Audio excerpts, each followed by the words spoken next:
Hello and welcome to Connections Forum for Relationship, Expression and Healing, episode 48. And this is our first year.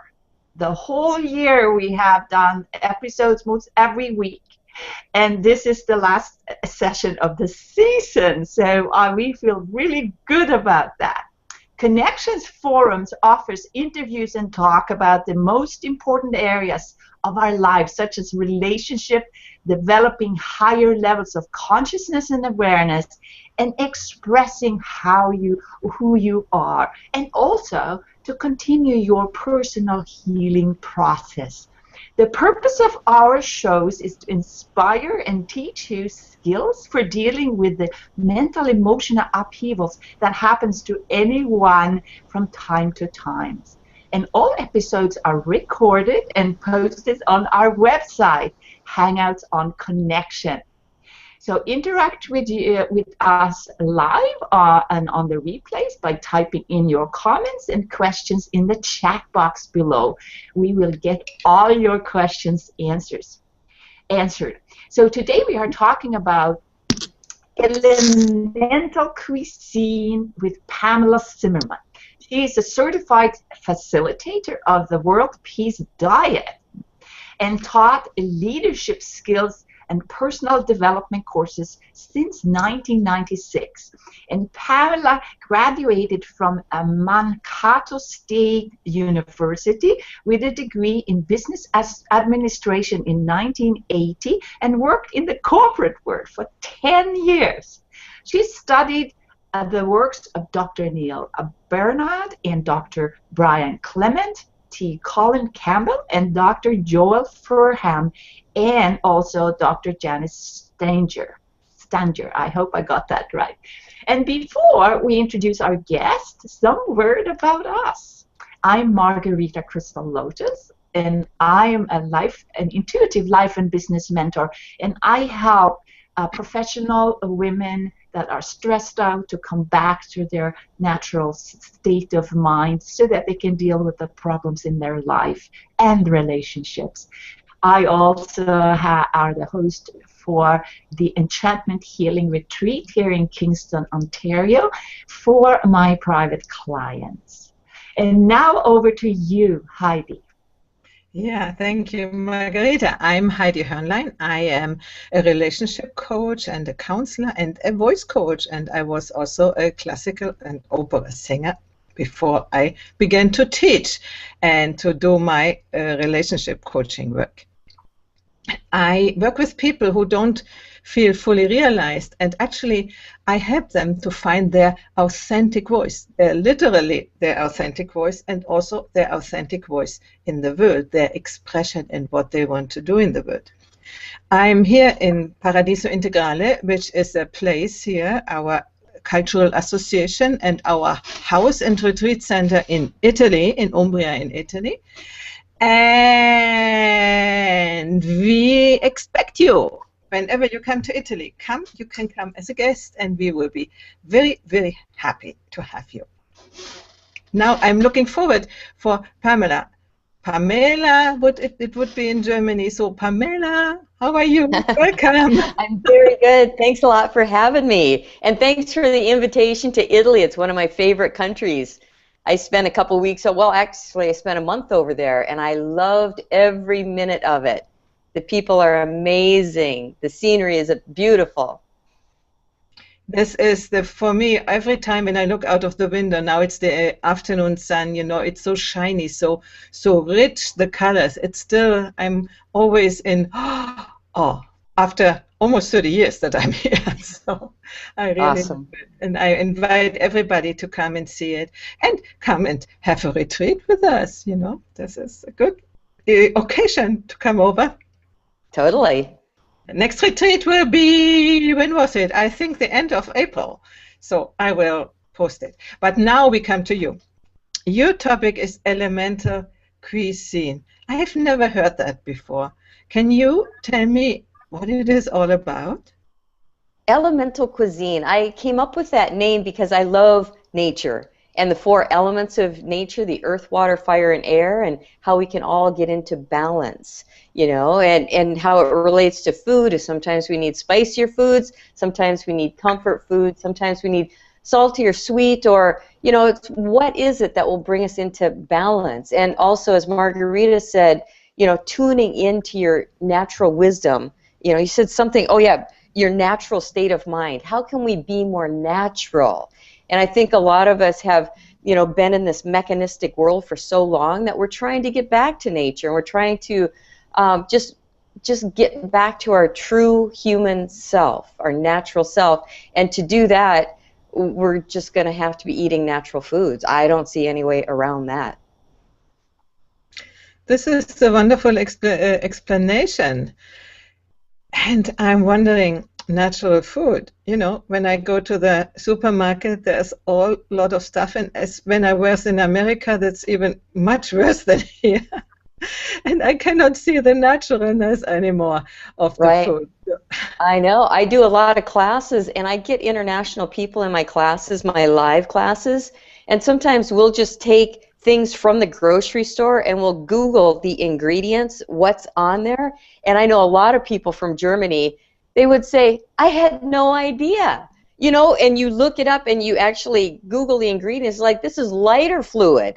We have lighter fluid in my natural, what this one gal said, my favorite granola bar that I love to eat. And we just learn more and more the more investigating we do. Yeah, so I would say it's probably the worst here in the States, it seems to me. Yeah, because you named Germany. I'm quite aware of reading the things. Now I'm a little bit blind. I have difficulty to read the things on the packages. But for many, many, many years, when I left Germany, it was in the 80s, we were so much aware of looking into what we are eating, you know. Right. So, and my brother would say, oh, I get so tired of reading labels. But I'm like, well, maybe you need to eat foods without labels. I mean, a carrot, you pull it out of the ground, it has no label. So that's better yet. Even if you're a little, you know, you're not seeing as clearly, you know when you pull it out of the ground and it's not in a package or a box, that's a good way to go. That simplifies things a lot. It does quite a bit, but I just comes to my mind, you know, for instance, my ground here, I grew my own vegetables for more than 20 years. And when I had an analysis done, they said that I have a lot of, I think it was cadmium in the ground, which is a consequence of the eruption of the volcanoes 2 million years ago or something. So I want to say, even if you grow it naturally, sometimes there are some substances in the earth which are naturally in the earth, and we have other substances which come through the rain, come down, or people spraying, you know, it's so horrible whenever I see somebody spraying poison on their fields. Well, it's not only that, it's the chemtrails too. So I think really, for me anyway, you need to be aware and do the best you can, but you can't freak out about it, because otherwise you don't have a happy life anymore. You know, you can bless the food and intend that you get all the nutrients from the food, but if we thought about the invisible cesspool that we're living in today, we just would not be able to be very happy creatures. So I think you do what you can, you do the best possible. And like my friend out here in Sequim, Washington, he has the best garden ever. He covers it with mulch, and his vegetables just taste different. And it's the care that he puts into it too. So it's all of our intention that goes into growing that produce. This is fine. And before I give it over to you, Margherita, it makes me remember that I read some time ago that it depends very much on your mood when you eat. When you eat poisonous, let's say, poisonous stuff with fear, oh God, oh God, oh God, oh God, then it will make you weaker, so the poison can affect you. But when there were studies about it, but when you are sort of, as you said, bless the food and be in a how can I A higher vibration. It's like Yes. you raise your vibration. Yeah. At the culinary school where I went to school, they had a big buffet. They had this buffet every day for people. And one day the chef was in a terrible mood and was just chopping vegetables, and all of that anger was going right into it. And the instructor said, we watch people and usually all the food would be gone, but that day half the food was left on the table because people just didn't come back. And it's very revealing of that. And I'm sure all of the listeners out there, you've all had this experience where you've eaten something made from love, and you just, I mean, you can almost feel that love as you're eating it, because when somebody is really enjoying making the meal, it tastes different. And then back in the 70s and 80s, where we had all the advertisements that were indoctrinating us all that cooking is a chore and you don't want to spend your time in the kitchen, and then some of that energy went into it, like, why should I have to spend all this time in the kitchen? And then those kind of feelings also go into the food. And the highly sensitive people, and I think most people, but especially the real sensitive people, you really can feel that as you're taking it in. It might seem a little woo-woo and out there, but I think we've all had that experience. Yeah, yeah. So we have some comments here from first with Nassim Beltran, and he's saying working and listening at the same time. Thank you, Nassim. Come with more questions if you like. And then we have another comment from Michael Thomas. Chefs here, he says with a happy face. So the happy face is what we've talked about. Hi. So when the chef is here, we have another chef, as far as I know, Pamela. Tell me a little bit about your being a chef and what are you doing? Well, it's probably the last thing in the world I ever thought I'd be doing. Honestly, I got into this because I just really love animals, and I thought, why not learn how to make some really incredible, delicious, tasty food that are plant-based for people? And that's why I went to culinary school. It wasn't because I grew up in a family where we were always in the kitchen and creating meals. That didn't happen at all. In fact, you know, I was the kind of person who would go to the grocery store once, buy all kinds of packaged foods so I didn't have to go back again. But the more I get into it and the more I've been working with it, to me, being a chef is like being an artist, especially when you're working with the textures and the contrast of colors and the beautiful creations you can have on your plate. And then the health. I mean, that wasn't my #1 reason for getting into this, but I have noticed that I dropped a bunch of weight, I feel a lot better, I've got more energy, and I sleep better. So it's all combined. The environmental issues, the animal issues, the health issues, it all works together. And I found what we do for the earth, we do for ourselves. So it's this symbiotic kind of relationship. Does that answer your question, or did I get off on a little... Yeah, no, this is very nicely giving the background. I wonder what is your cuisine, the elemental cuisine? Elemental cuisine, well, I went to the Living Light Culinary Arts Institute in Fort Bragg, California, which is all raw food. And when you go down there, you see no ovens. And it's amazing because you go in their kitchen and they have all kinds of trays and sprouting and things growing right in the kitchen. It's very beautiful. And so that was raw food culinary school I went to. I am 100% plant-based, but I don't do raw all the time. I do have some cooked foods, and I try to throw on, like, I just grew these sprouts I had to bring out because they're so beautiful, little broccoli sprouts. So if you can throw some broccoli sprouts on, you know, say for example you're having some soup, you know, throw them on top, because these are all live enzymes. This food is alive right now, so it doesn't take your body more enzymes to digest the food, because this is digesting the food already. So we're all born with a certain amount of enzymes in our body, and the more you can eat raw foods, the more you're adding to your bank account of enzymes, which help keep you younger longer. and it helps every metabolic function in your body. You know, every time you blink your eyes, all the amazing things our body does for us, it takes enzymes to keep that going. So the more live food you have, the easier it's going to be on your body. So I wanted to ask a question there, because my background is in healing, right? And we work with like energy. So what's your view on the life force content in your food, in the raw food, and in the food you prepare? Yeah, can you ask it one more time, Margherita? Yeah, so you know, like if you have a person, I'm alive, right? And there is energy inside of me. And also when you show the raw vegetables so that you grow, that's a raw energy. There, it's not dead. Right. But, so what's your view on that energy? How powerful is that? I believe it's incredibly powerful. In fact, I've been studying the different frequencies of different foods lately. There's Kirlian photography, which is a special kind of photography that will actually show the energy level of a food. And some of it, like this, very vibrant and alive.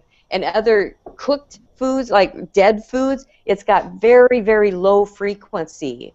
So there's the Hertz frequency levels, and then there's the Kirlian photography. So it's not just woo-woo talk, it's actually scientific information that will show us that depending on the energy of the foods we take in, it will have an effect on us, because we take that in. The title of your show is Connections, right? So we're connecting with that food, and when you connect with high vibrational foods, you're going to feel a higher vibration in your own body. And then I'm just thinking, isn't that amazing? Like our world, if you think about our world, it could just be people all around just vibrating at a higher and higher level and just feeling good and feeling enough energy that they can really accomplish their purpose on Earth, whatever that is for them. You know, but they're happy to get out of bed in the morning. And, you know, I'm like anybody else. I've got trials and tribulations too. But I do know that overall, eating this way has made a huge impact in my vibration level. And we can get into the spiritual aspects of it as well if you want to later. Very welcome. Talk about that. Mm-hmm. Oh, the spiritual aspect? Let me ask first another question, because you say raw foods is high vibrations, and I do believe that it's all. What I have heard is when you have to digest raw foods, it is costs more to the body. It takes longer, and it takes more energy. And cooking is a sort of pre-digestion, let's say. What do you say to that? Yeah. Well, I'm really glad you brought that up, Heidi, because I believe that you cannot go to raw food like some of us have done. Go, any raw food is fantastic, because if you eat like a raw vegan cheesecake, it is worse for you than lightly steamed broccoli. You know what I mean? And some foods are much better when they're lightly steamed. I think the higher the temperature and the longer you cook it, the more you deplete it of its life force. It only makes sense. But if you steam things, I think that's great. And if you go under, in the States, 105 Fahrenheit, then you're going to keep all those enzymes. So people say in the winter, I need something warm. And it's like, warm up some soup. If you can put your finger in it and it's not boiling, you can have some raw marinara sauce, you know, that is warmed up, but it's not over that temperature where you are killing the life force of the food. So yeah, I totally agree with you on that, that we just have to be aware. You know, we can't be so dogmatic where it's like all this way or all that way. It's like, you know, just, does it feel better to eat some steamed broccoli? For me, it feels a lot better than eating raw broccoli, for example. Yeah, for sure.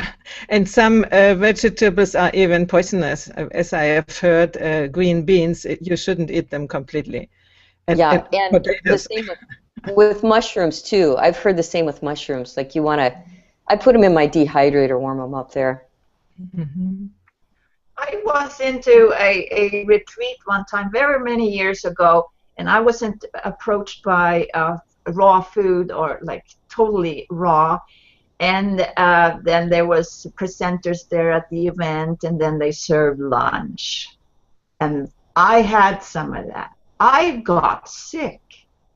I got sick. I got like very sick from that food. And so I was a little bit hesitant to actually engage with raw food or this. What is the dangers of this? Well, one thing to keep in mind is that it's very cleansing. If fruit, especially, very cleansing to the body. So it depends on our toxic level. If you're very toxic and you go raw food, right away, you will have a cleansing, a detoxifying effect. And so it may be that some of that was happening for you. I don't know the whole situation and the history and everything, but in the beginning, people will say, just give me a hamburger, because we're used to that and it fills us up. But raw food, it's a very detoxifying process. Like you're living a cleansing kind of life where you're cleansing all the time. And after a while, you got to give your body a little bit of time to adjust to it too. And maybe just do it gradually, starting gradually. Yeah, I think it's a little bit like... Okay.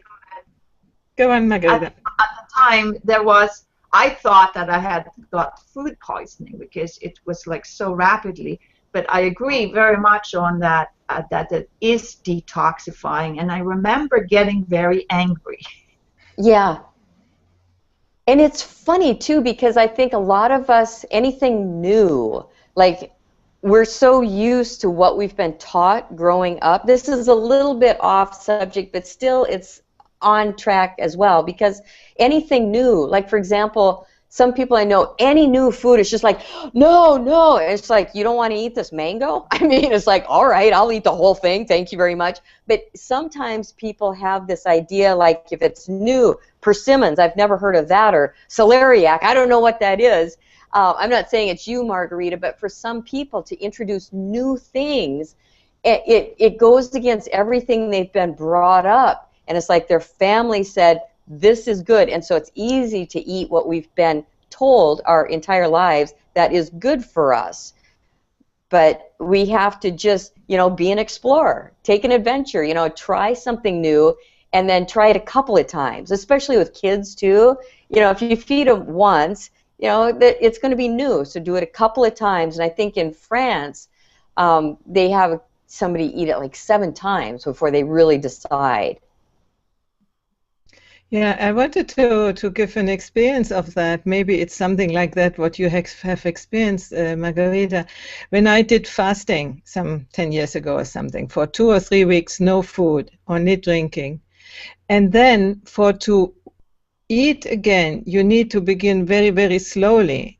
Otherwise it's a shock, and the body, you really can get ill when you begin to eat immediately. And in your case, might have been that the body was used to completely different things, and then it is exposed to that, and it's like the body doesn't have the means to digest that the first time. And as you said, Pamela, you first need to get to use. To get used to right. that slowly. You're so right, Heidi, too, as far as going off a cleanse. Like I do a 10-day cleanse 4 times a year. And the first time I did that cleanse, I felt fantastic. And, towards the end of it, the first couple of days, it's like, hey, I want some food. Give me some food. But then after 4, 5, 6 days, I just felt great. And then I started introducing food, and I had some packaged food in my cabinet, and I thought, well, I'm going to eat this. It was just lentils in a package, but I got so sick from that. I was just like, everything, it looked like it'd be totally fine, but when your body, and when my body starts to understand and say, thank you for giving me this really awesome food, then it becomes hypersensitive. Like, I don't want anything out of a package at all. So it's funny how something like that would have even seemed healthy to me years ago, and now it's just like, especially after a cleanse, especially right after introducing that, reintroducing it back to your body. Mm-hmm. I wanted to say a comment from Michael Thomas here. He says, fine-tuned processes and directions and definitions work differently for everyone. And thank you for that comment, Michael. And when we look to our internal situation, you mentioned mango there, Heidi, and of course I found out the hard way I'm allergic to it, because there is an enzyme inside of the shell of the mango that makes my stomach be like painful for 6 hours. So I can't eat it. I mean, maybe I can overcome that allergy, let's say. My father was a doctor, and he says, yeah, that's very known fact, that if you eat something near the peel, then that could happen for you, right? I've heard the same thing, like you have to be careful about the mango peel. Sometimes if you get the peel in there, it can be pretty bad. Yeah, I mean, it was, I experienced that myself. I thought I would die, actually. Like, the stomach was like a knot. So Michael's comment there is very, very accurate, because I think when we explore this, I mean, I have had a mostly vegetarian diet for many years now, and I have a little bit of fish or chicken sometimes, but I prefer the vegetarian diet before meat products. And yeah, so I don't know, Heidi, with your I would like to bring up this comment from Go ahead. Lon. He says, starting by integrating small amounts of the new food is best. I think it's everywhere, not only food, that we need to begin everything in little bits gradually, because our body doesn't want big changes. Right. Thanks for the comment, Lon. And it reminds me of, I believe it's in France, where they will sit the children next to each other. Like if one child really loves broccoli or spinach or something that you know is good for you, they will deliberately sit the other children next to that one, because a lot of it's peer pressure too. It's like, I've had parents too in my classes where the parents, or even out here at Back to Eden Farm, it's a beautiful documentary called Back to Eden, and the parents go out there and they go, oh, you don't want that. And I hear them say that to their children, you don't want that. You know, it's right out of the ground. But the kids will just take it out of the ground, rub the dirt off, and eat it. And the food is so fantastic out there. And then also when you get the kids involved with it, like I have a spiralizer and you can make zucchini noodles and it's really fun. And my nephews love it. So when kids grow like broccoli sprouts, or if they're growing things and they see the process and then they start to create things with it, they love it. So peer pressure is huge. Environment, if you're in an environment where nobody is supporting you, that's why I love doing the mastermind groups. I'm going to be doing more in 2015 because I've seen so many people who have great intentions. They really want to succeed in creating a healthy body, but their environment is so not conducive to supporting them. We see ads for McDonald's, we see Burger King, we have all of these people saying, come on, have another piece of cake, you know, it's just, you know, there's nothing wrong with cake once in a while, but, you know, if you're in that environment that is supporting you and wanting to feel loved, or you're part of our tribe, it can be really difficult to stay on track. But once you get past that first month or so, and like Lon says, you know, you introduce it small and you keep going and going with a support team around you. And I always thought I could do everything on my own. I'm that kind of person. But now I'm really appreciating the power of a support group around us, kindred spirits, to help us, you know, in the direction we want to go, not the other way. I love what you said before also. You said never be too dogmatic about that. So as Christmas is coming, you know, when you eat a little more, in my opinion, it's not bad. You know, when you stay there, oh, I cannot eat this and I cannot eat that and I cannot eat, unless you are really ill. I do it in that way. I totally allow agree. yourself. And you know what? I think food is important, but relationships are just as important, if not more important, the relationships we have with other people. So, yeah, it encompasses so much. I mean, it's much more than food. But food, I'll tell you now that when I celebrate with people, it feels a lot different than when I celebrated years ago. I mean, I go to vegan Thanksgiving potlucks, and Christmas will be the same thing, and just enjoying the food and taking it in and celebrating and singing and all of that, and it's wonderful. Yeah, I just love what you're saying there, because if we also let go of our judgments with food, then we can also let go of the judgments of ourselves. And then I think that if we're judging ourselves, that's very toxic. What do you say about that? Well, it reminds me of a fabulous book called Dying to Be Me. And this woman, the author, had a near-death experience and came back, and she realized on the other side that she was judging herself and so controlling about everything that it was impeding her health. And so I think we need to get all the information and understand about the Kirlian photography and all of these evidence that shows us high vibration foods, but then also to enjoy life. You know, isn't that what it's all about? Enjoy life and be with your friends and you know, just bless things, just bless everything and enjoy it. Yeah, because when you are in a group, for me, food is very important as a group experience. It was in my family. We were 5 children, and so we all met for food. And now when you give an invitation or are invited, and there are people who, you know, don't eat that, and don't eat that, and don't eat that. And when you eat this, then they look like that. This is no fun. I mean, if you want to eat something else, then it's offered. Don't blame the people that they don't give it to you, but bring it for yourself. Right. Yeah. Oh, I'm always bringing my own stuff. Yeah, and don't make a big fuss about it, you know? Right.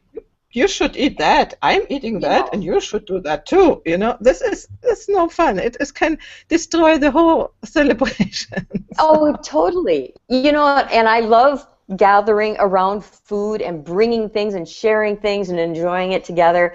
And I also think, why can't we do things that don't involve food? I mean, sometimes let's just all go out for a walk together. You know, let's go to the beach. Let's do charades. You know, let's do some singing together. And it doesn't always have to be, maybe this is just my own thing, but I don't like it to always revolve around food. I like to be active. I like to go out and do other things, and just, you know, if you want to bring some food to have on the way, go for it. But I really think as families, I do a lot of improv. I love improvisation because it brings people together, and it's all about how can we connect and have a good time, be honest, be in the moment, and do things like that as well. So yeah, because it's just more fun. Food seems to be a very elemental thing. It is connected with survival and with celebrating that there is food. For instance, when I had the choir, you know, we sang, and often, at least once a month afterwards, everybody had brought some food, and we sit together with food and wine. Food seems to be something special for being together, even if you go for a walk, but at least go somewhere and have a cappuccino, you know? Yeah, definitely.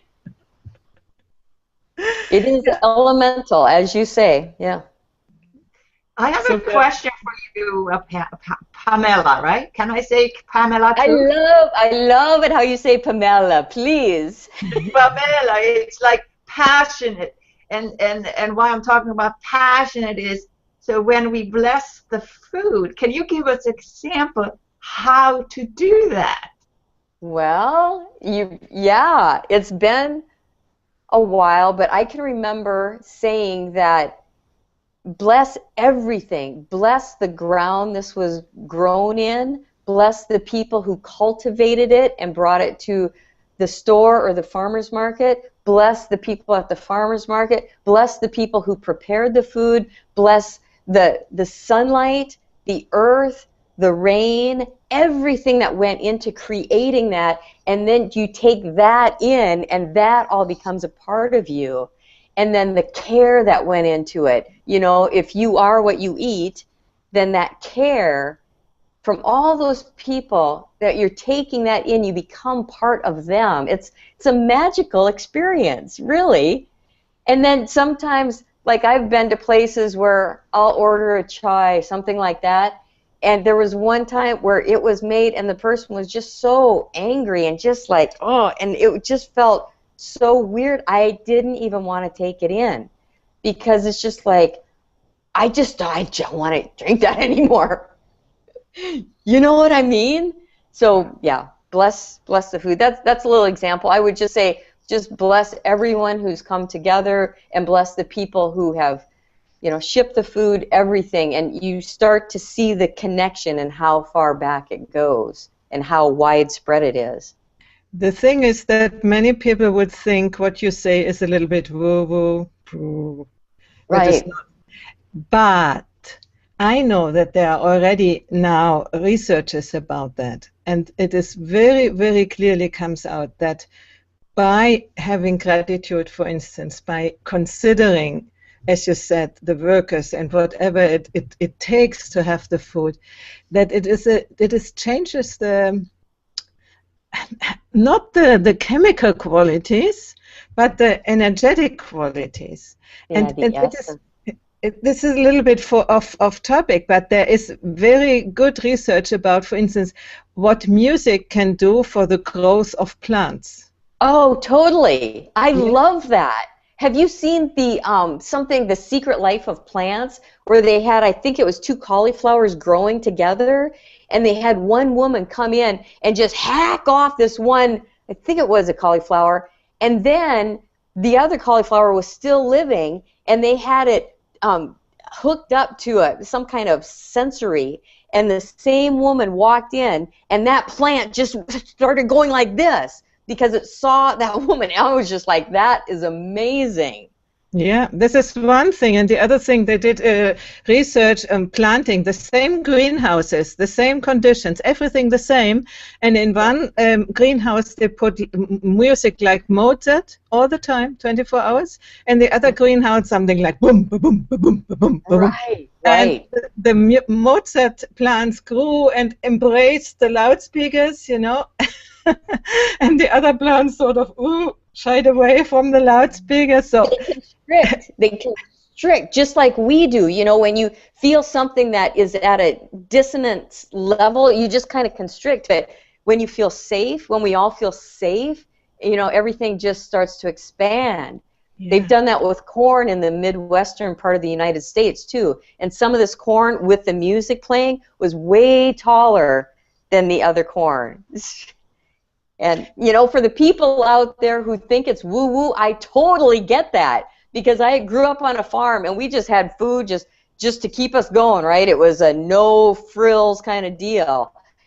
But then when I went to culinary school and we started making like these tomato roses or something to put on top of it, I used to think that was crazy to take time to do that. It's like, come on, just give me the food, let's keep going.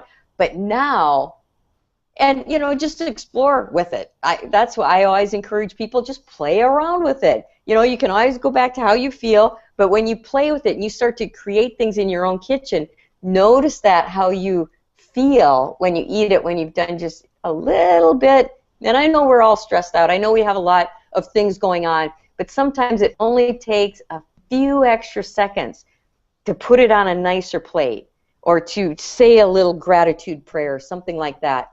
And then just play with it. See what difference it makes for you. Yeah, or arrange the food nicely on the, you know, in Italy in summer when you have tomatoes red, then mozzarella white, and basil green. You can make so nice arrangements with that, and it's like art in some way. It is. It's like art, and the Japanese really have this down. When I first went to Japan and I looked at some of their, like even the lunch boxes they send kids to school with, are just so beautiful. It's just like, and then you're taking that in, you know, you're eating that beauty, and you become, I really think you feel more beautiful. We will come back to that. I am very sure. We are in the times where we rediscover beauty. So. There is a comment here from Michael Thomas. Healthy diet, clean structure, and healthy activity invokes stable harmony. And he still have that little happy face there. Thank you so much, Michael, for that comment. Wonderful. I think with that we have already come to a good closure. We would ask some final words of our guests and of us. Who wants to begin? Margherita, you? Well, my takeaway is to actually see Pamela embody the cauliflower's distance from the loudspeaker and to the other when the other plant was, you know, like, this is how we people are. And if that is the takeaway, that if we can keep that energy inside in our mind, it's like a mind training, and it starts with the food. And if we have happy food, we become happy. And I'm so grateful to you, Pamela, that you came to us today. Well, thanks so much for having me, Margherita. It's just awesome to connect. I mean, the beauty of the internet to connect all of us. And I've realized that we all have so much in common. You know, no matter where we are, we have a lot in common. And yeah, I guess I would just close by saying thanks for joining us on the replay or this live event. And then if you do want more information, I've got some training on elementalcuisine.com, just as far as if you're getting started with more plant-based diets. You know, I've just got training to show you, like, what foods need to go in the refrigerator, which one should you leave out on the counter, how can you store it more easily, how can you prep it faster, and things like that. So it's a good way to start if you just want to get a little bit re-inspired to get back to a healthier diet. That's a good resource right there. Wonderful. I thank you very much, Pamela. And I would say health begins everywhere, but first of all with the food, and then with the mind. And we didn't go very much in the spirit, but also there. And we are just integrated beings. When we are integrated beings, then we can call ourselves healthy, I would say. So thank you very much. And Margherita, we have holidays now for 2 weeks, I think. Yes. Would you like to talk about that for our new year coming up? Yes, and then so we take a little break for 2 weeks, and then the 8th of January, we're going to come back with an episode, and we're going to talk about New Year's intentions. And so join us for that episode, because we will lead you through a process how you also can actually solidify your intentions for the coming year. So that makes our promise, our gift to you for the next year. And I want to thank everybody who has been on our show for this length of time. I mean, this is a real step forward for us. I'm sure Heidi agrees with me that we've done this show from scratch, basically. So thank you so much for being here, and have a happy holiday. Yeah, and I want to add something. If you feel alone in the holiday and you really would like to have a new partner or get your relationship a little better, I will offer at the end of January a course about the relationship beyond your wildest dreams in the beta version, so it is quite cheap, and if you are interested, come and jump up and connect with me. Okay, thank you. Have good time during the celebrations. Eat whatever you want. Afterwards you can eat just fruit for some days and it will be okay. Bye bye.